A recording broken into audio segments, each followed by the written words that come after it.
Here we go. Redskins, Cowboys. We got NFC East title on the line here. Cowboys favored by 11 at home, over under 45.5. Mike, I do think this is a little scary for the Cowboys. I do. I mean, the Cowboys play down to the level of their competition all the time. You know that. And the Redskins and Case Keenum and everything like that, the way they've been playing a little bit, they're a pain in the butt. So go ahead, Mike. What do you think's going to go down here?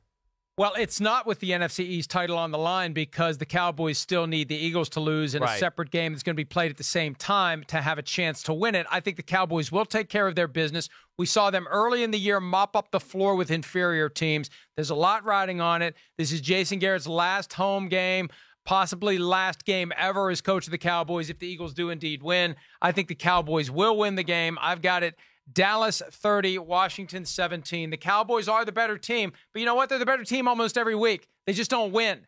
They don't win enough. And this is all on Jason Garrett. He only has himself to blame when he gets fired by the Cowboys. And this game will be a reminder of how good they could have been. That's the thing. The Cowboys are at the point now where every time they have a game like the one we saw against the Rams, it's a reminder of how it could have been.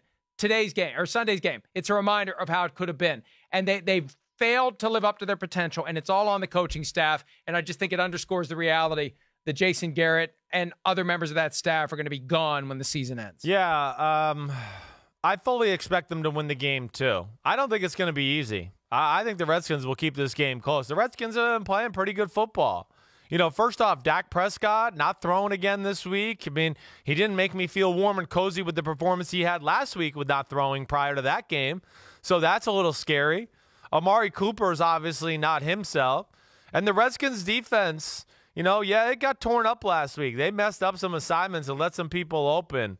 I do know that. But I've seen capabilities in weeks prior to that where, hey, they're a pain in the butt too. But I do think ultimately Dallas has too much talent.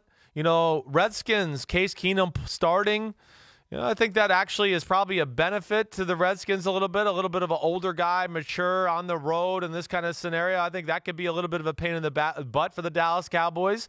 And we know Bill Callahan can run the football a little bit.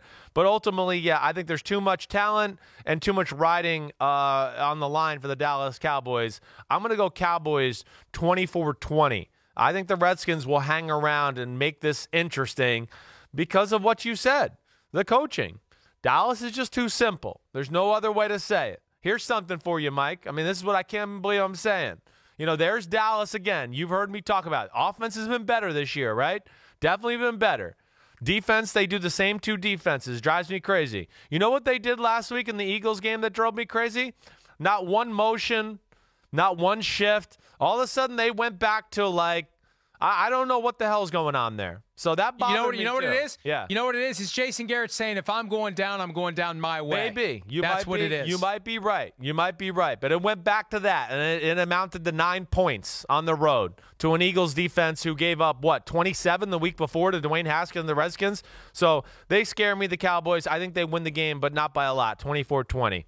And it's if I'm onto something here, it's a sign of behind the scenes. And we saw how salty Jason Garrett can be in the All or Nothing series. His vocabulary is even more colorful than yours when he's away from the normal mechanisms that they use to communicate. I could see him in the meeting room with the coaches saying, why do we have to do all this shit with all these formations, and we're confusing guys, and guys are in motion? None of that shit matters. Let's just line up and play football. I hate all this stuff, right? Yeah. Right? That's why he did it in the first place. He doesn't like it. They forced him to do something he didn't want to do. So when his ass is on the line, he's going to do things the way he wants to do them, and now he's going to lose his job because of it. Yeah, no, they're in deep trouble there, definitely, and we'll see how deep of trouble they really are in. Hi, I'm Mike Tirico, and thanks for watching. Make sure to hit subscribe for the latest news and highlights from NBC Sports.